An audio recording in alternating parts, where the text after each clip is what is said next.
गुरु और चेला एक घने जंगल में रहा करते थे।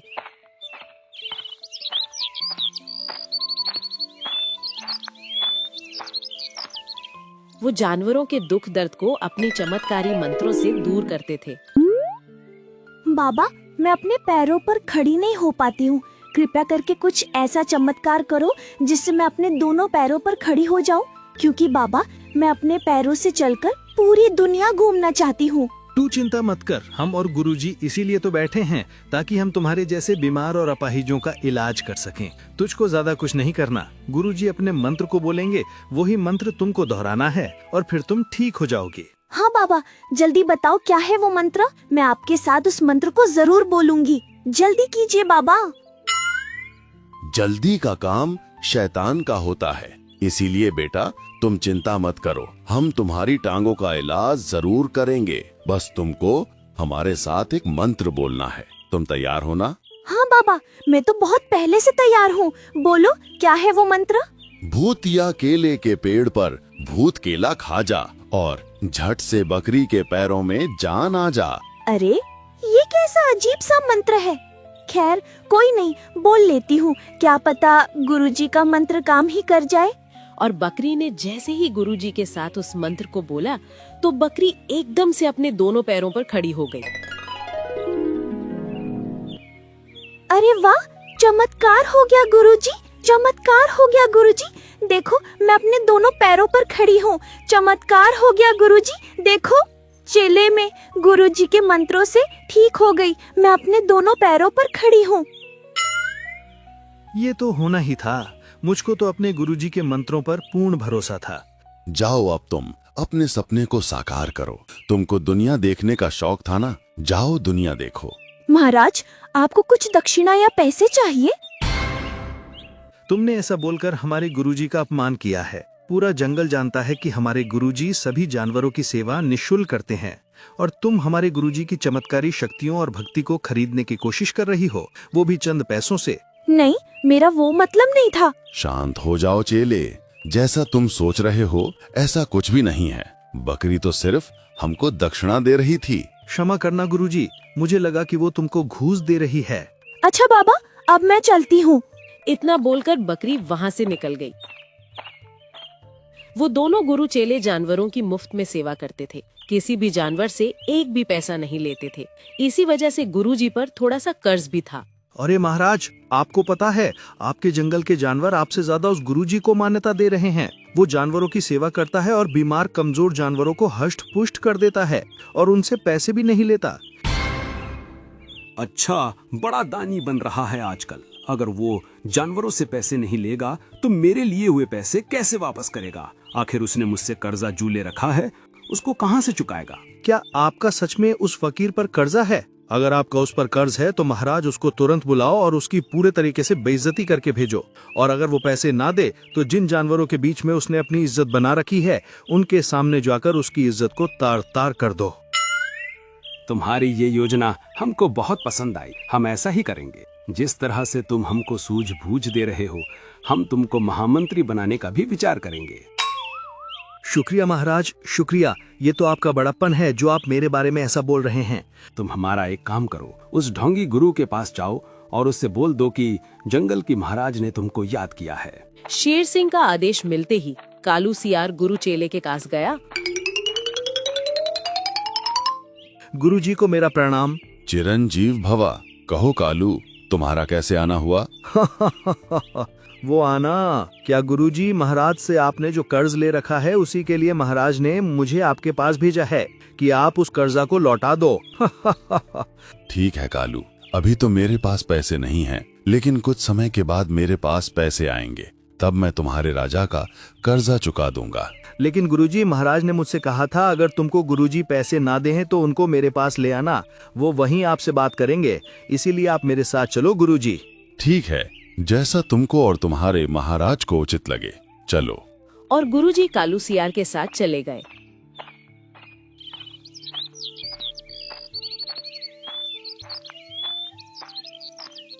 आओ गुरुदेव, आओ। जब से तुम कर्जा लेकर गए हो तब से आज मुझको तुम्हारे दर्शन हुए हैं। मैं तो तुम्हारे दर्शन के लिए भी तरस गया। ऐसी बात नहीं है शेर सिंह, तुम तो जानते हो मैं जानवरों की सेवा में लगा रहता हूँ और यही वजह है कि मेरे पास समय नहीं बचता। लेकिन जब तुम मुझसे पैसे लेने के लिए आए थे तब तो तुम्हारे पास बहुत समय था। अब तुम्हारे पास समय नहीं है। तुम मुझसे जिस तरह से धन लेकर गए थे उसी तरह तुमको धन देकर भी जाना चाहिए था। अरे बड़ी अजीब बात है। पैसे लेने के लिए तो इन गुरुदेव के पास समय है, लेकिन जब लौटने का समय आया है तो बोलते हैं मेरे पास समय नहीं है। नहीं महाराज, मेरे कहने का मतलब वो नहीं था जो आप सोच रहे हैं। मैं तो ये कह रहा था कि अभी मेरे पास पैसे देने का समय नहीं है। मतलब कि अभी मेरे पास पैसे नहीं है। जब मेरे पास आ जाएंगे तब मैं आपको दे दूंगा। ठीक है, मैं तुमको पूरे 10 दिन का समय देता हूँ। अगर 10 दिनों के अंदर तूने मेरे पैसे नहीं दिए तो मैं सभी जानवरों के सामने तेरी इज्जत को तार तार कर दूंगा। और गुरुदेव दुखी मन से वापस लौट आए और गुरुदेव एक स्थान पर दुखी अवस्था में बैठे हुए थे। गुरुजी, आप इस तरह से उदास क्यों बैठे हैं? कोई समस्या है क्या? हाँ, मेरी उदासी का एक कारण है। वो मैंने राजा शेर सिंह से पैसे लिए थे, वो अभी तक मैंने लौटाए नहीं है। शेर सिंह ने मुझे 10 दिनों का समय दिया है। अगर इन 10 दिनों के भीतर मैंने उसका कर्जा नहीं चुकाया, जंगल के जानवरों के बीच मेरी इज्जत को उछालेगा। कोई बात नहीं है गुरुजी, आपकी समस्या का उपाय मेरे पास है। चेले, मैं तुमको अच्छी प्रकार से जानता हूँ। तुम्हारे पास तो इतना धन नहीं है, फिर मेरी समस्या का उपाय तुम्हारे पास कहाँ से आया? अभी रुको गुरुजी, मैं तुमको दिखाता हूँ। ओम जादुई दिया प्रकट हो। इतना बोला ही था तब ये खूबसूरत सा पंखों वाला दिया प्रकट हो गया। अरे वाह, ये तो पंखों वाला दिया है। ये तुम्हारे पास कहाँ से आया? ये जादुई दिया मेरी माँ ने मुझको दिया था और महाराज इसकी एक हॉबी है। हम इसको केवल 4 बार ही प्रयोग में ला सकते हैं। हमको इस दिए के पीछे पीछे जाना है। जहाँ पे ये दिया बुझ जाएगा, समझो उस स्थान पर धन होगा। तो शीघ्र चलो चेले, मुझको शेर सिंह के धन को चुकाना है। चलो। और दिया उड़कर चल दिया। गुरु और चेले उसके पीछे पीछे चल दिए। अरे चेले, हम तो काफी दूर आ गए हैं, लेकिन अभी तक तो हमको कोई धन नहीं मिला है। अरे गुरुजी, थोड़ा सब्र रखो। तुम देखना, कहीं न कहीं ये दिया अवश्य बुझेगा और जहाँ पे ये बुझेगा समझो वहीं पर हमको धन मिल जाएगा। और एक गुफा के पास जाकर वो दिया बुझ गया। अरे गुरुजी देखो, ये दिया यहाँ पर बुझ गया है। इसका मतलब इस गुफा के अंदर धन छुपा हुआ है। तुम अंदर जाओ और उस धन को ले आओ। तब तक मैं दिए के पास रहता हूँ। गुरु गुफा के अंदर गया और धन को लेकर बाहर निकला और धन को लेकर वापस आ गए। सच में चेले, तुम्हारे इस जादुई दिए ने तो कमाल कर दिया। अब मैं इस धन को लेकर शेर सिंह के पास जाता हूँ, तब तक तुम थोड़ा आराम कर लो। और गुरु धन लेकर शेर सिंह के पास पहुंचा।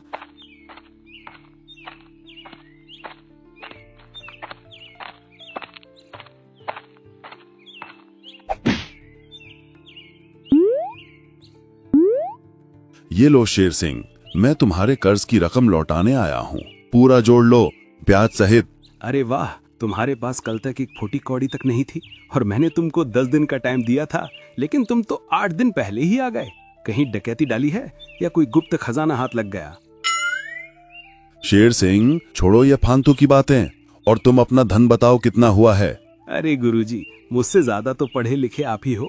आप ही अपने हिसाब से दे दो, मैं भला आपसे क्या ब्याज लगाऊंगा। ऐसी बात नहीं है शेर सिंह, मैं पहले ही हिसाब लगा कर लाया हूँ, वो भी ब्याज सहित। इस पोटली में तुम्हारे ब्याज से भी अधिक धन है, इसको पूरा ही रख लो तुम। और गुरुदेव उस धन को देकर वहां से वापस आ गए।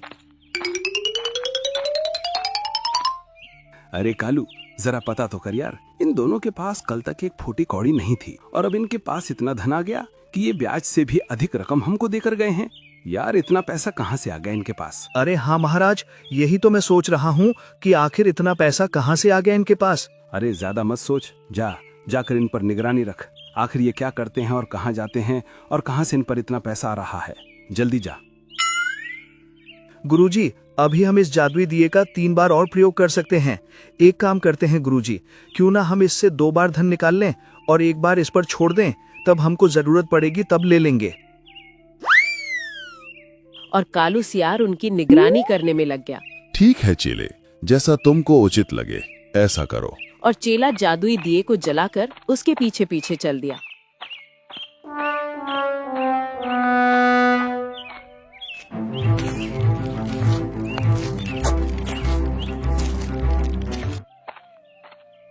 तभी वो दिया एक और गुफा के मुंह पर जाकर बुझ गया।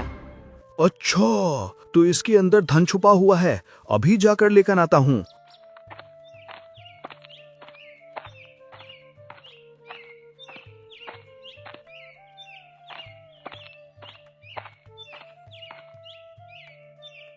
अच्छा, तो ये जादुई दिया है जिसकी मदद से ये गुरु चेले मिलकर धन निकाल रहे हैं। क्यों ना इस जादुई दिए को मैं चुरा कर ले जाऊं और फिर मैं इसके बारे में शेर सिंह को भी नहीं बताऊंगा और फिर मैं इस जंगल का सबसे ज्यादा धनी जानवर बन जाऊंगा। हा हा हा।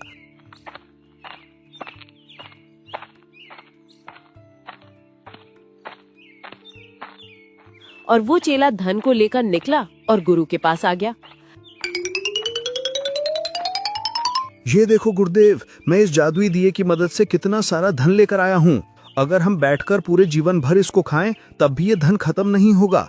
आप जानते हैं इस पोटली में बहुत कीमती हीरे हैं जिनकी कीमत करोड़ों में है। अच्छा हुआ जो तुम ये धन लेकर आ गए, इससे हम किसी जरूरतमंद की मदद कर देंगे। लेकिन चेले, अब इस दिए का प्रयोग मत करना। इसका प्रयोग अब हम जरूरत पड़ने पर करेंगे। अरे, तुम दोनों इसका प्रयोग नहीं करेंगे तो क्या हुआ? मैं तो इसका प्रयोग करूंगा। कालू सियार शेर सिंह का जासूस उनकी बातों को सुन रहा था और साथ ही साथ अपना प्लान भी बना रहा था। तभी उसकी खबर गुरु और चेले को जादुई दिया देता है। स्वामी, आप दोनों को मेरा प्रणाम। अरे जादुई दिए, तुम तो बोलते भी हो। हाँ, मैं बोलता हूँ, लेकिन जरूरत पड़ने पर ही बोलता हूँ। जब मेरे स्वामी को खतरा होता है तब बोलता हूँ। लेकिन यहाँ पर किसको खतरा है? थोड़ा खुलकर बता दो हमको। तुम्हारी बातों को और तुम्हारे प्लान को शेर सिंह का जासूस कालू सियार सुन रहा है और वो मुझको चुरा कर ले जाने वाला है। अगर आप चाहते हो मैं उसके साथ जाऊं तो मुझको इजाजत दे दो, नहीं तो वो मुझको आपसे चुरा कर ले जाएगा। इसलिए आप मुझको कुछ बता दो कि मुझको उसका क्या करना है, क्या नहीं करना, फिर मैं आपके हिसाब से काम करूंगा। अगर आपने मुझको नहीं बताया तो फिर वो जो मुझसे कहेगा मैं वही करूंगा। इसलिए मेरे स्वामी, मैंने आपको सचेत किया है। ठीक है, वो जब भी तुमको चुराने के लिए आए तो तुम उसके साथ चले जाना, लेकिन तुम उसको ऐसे स्थान पर लेकर जाना जहां से वो कभी भी वापस ना आए और वो दोबारा कभी किसी की चीज को चुराने की ना सोचे। ठीक है मेरे स्वामी, मैं ऐसा ही करूंगा। अब तुम दोनों नींद का बहाना करके सो जाओ। और वो दोनों नींद का बहाना करके सो गए। तभी कालू सियार जादुई दिए के पास आया। हे जादुई दिए, मैं तुम्हारा मालिक हूँ, तुम मेरे साथ चलो और मुझको खजाने के पास ले चलो जहाँ पर बहुत सारा धन हो।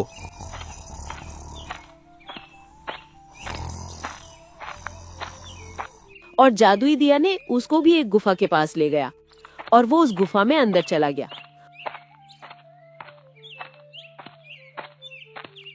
अरे बाप रे, इस गुफा में तो बहुत ज्यादा अंधेरा है। खैर कोई बात नहीं है, धन मिलने के बाद सब उजाला ही उजाला होगा। अरे भाई, कौन हो तुम? जरा मेरे पास तो आना। अरे आप कौन हो और आप इस पिंजरे में कैसे कैद हो गए? वो सब तुम छोड़ो, तुम इस गुफा में खजाना लेने के लिए आए हो ना। पहले तुमको मुझे यहाँ से आजाद करना होगा, तभी मैं तुमको खजाने का पता बताऊंगा। अच्छी बात है, मैं तुमको अभी आजाद कर देता हूँ। वैसे इस गुफा में खजाना तो बहुत मिलेगा ना, अभी खोलता हूँ तुमको। और जैसे ही कालू सियार ने पिंजरे को छुआ तो वो खुद उस पिंजरे में कैद हो गया और भालू आजाद हो गया। अरे मैं इस पिंजरे में कैसे कैद हो गया? मैं तो अभी बाहर था। तुमने क्या किया है मेरे साथ? मुझे बाहर निकालो। मैं तुमको बाहर नहीं निकाल सकता। जब कोई तुम्हारे जैसा लालची जानवर यहाँ पर आएगा तो तुम उसको मेरे जैसे ही मूर्ख बनाकर पिंजरे को खुलवा लेना।